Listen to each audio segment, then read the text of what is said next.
আমার নিজেকে এখন এত অসহায় লাগে আমি সে আর নেই।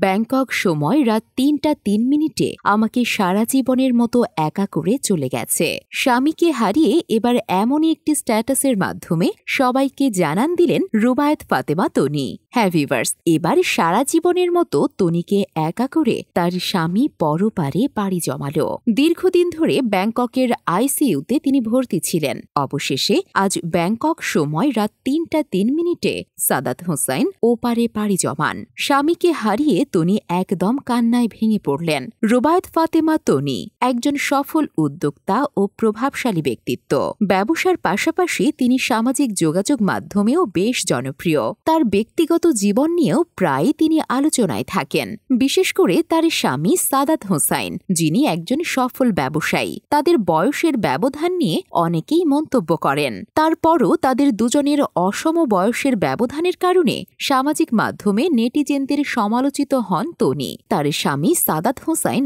অসুস্থ হয়ে লাইফ সাপোর্টে ভর্তি ছিলেন। শনিবার ৫ অক্টোবর সামাজিক যোগাযোগ মাধ্যম ফেসবুকে একটি পোস্ট দিয়ে বিষয়টি নিশ্চিত করেন তনি।